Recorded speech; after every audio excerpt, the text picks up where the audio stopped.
Sa isang panayam ng Nikkei Asia noong May 31, kinumpirma ni Defense Secretary Gilberto Teodoro, na plano ng Pilipinas na kumuha ng 5 Abukuma-class destroyer escorts, mula sa Japan. Kung matutuloy ito, mas mataas ito kumpara sa naunang minimum na 3 barko na unang nabanggit ng Philippine Navy noong mga nakaraang buwan. Ayon mismo kay Secretary Teodoro, kung magiging maayos ang kondisyon ng mga ito, may deliver na ito sa Philippine Navy, sa loob lamang ng 1 hanggang 2 taon. Ngunit hindi dito nagtatapos ang magandang balita.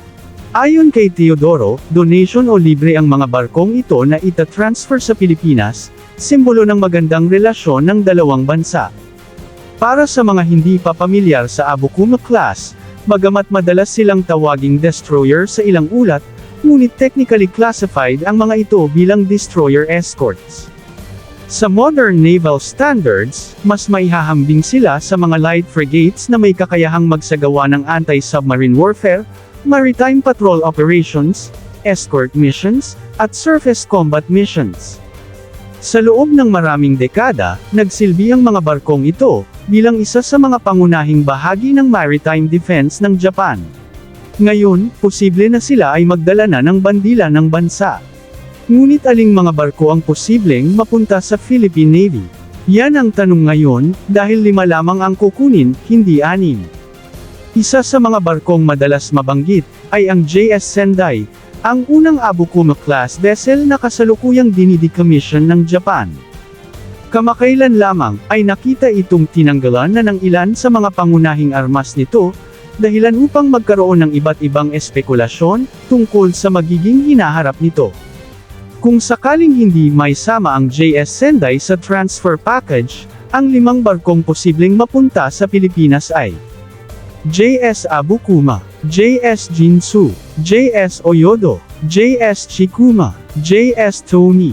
Ang mga barkong ito ay aktibo pa sa serbisyo at nananatiling fully armed.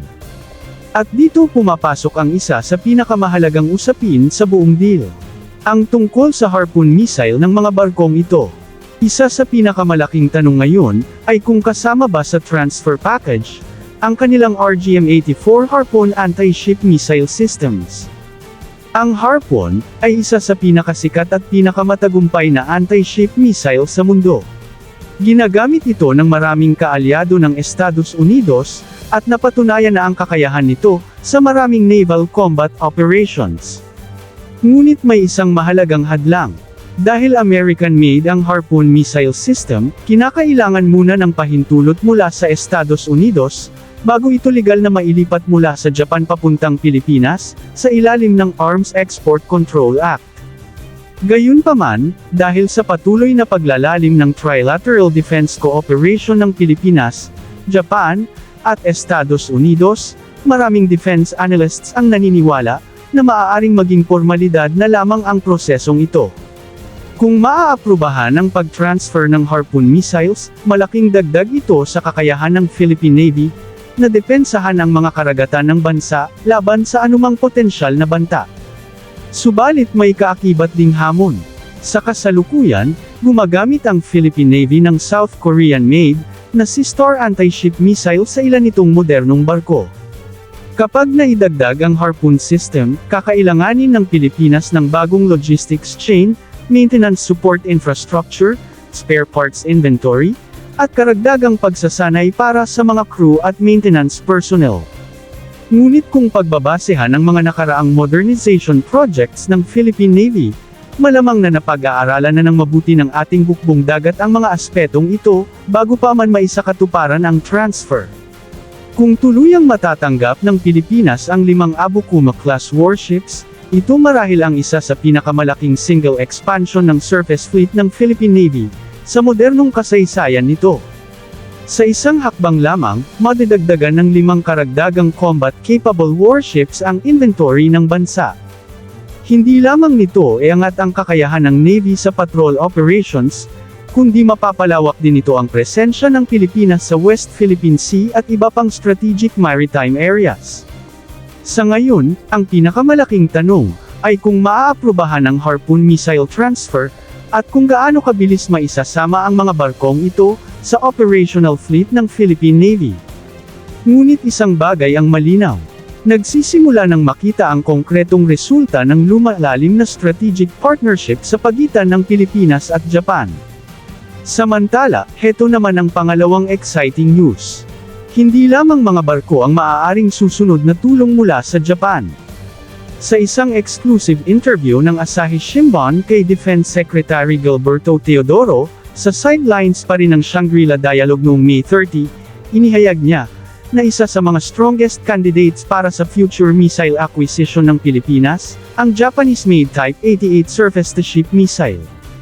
Ang Type 88 ay isang land-based anti-ship missile system na idinisenyo upang atakehin ang mga barkong pandigma mula sa coastal positions.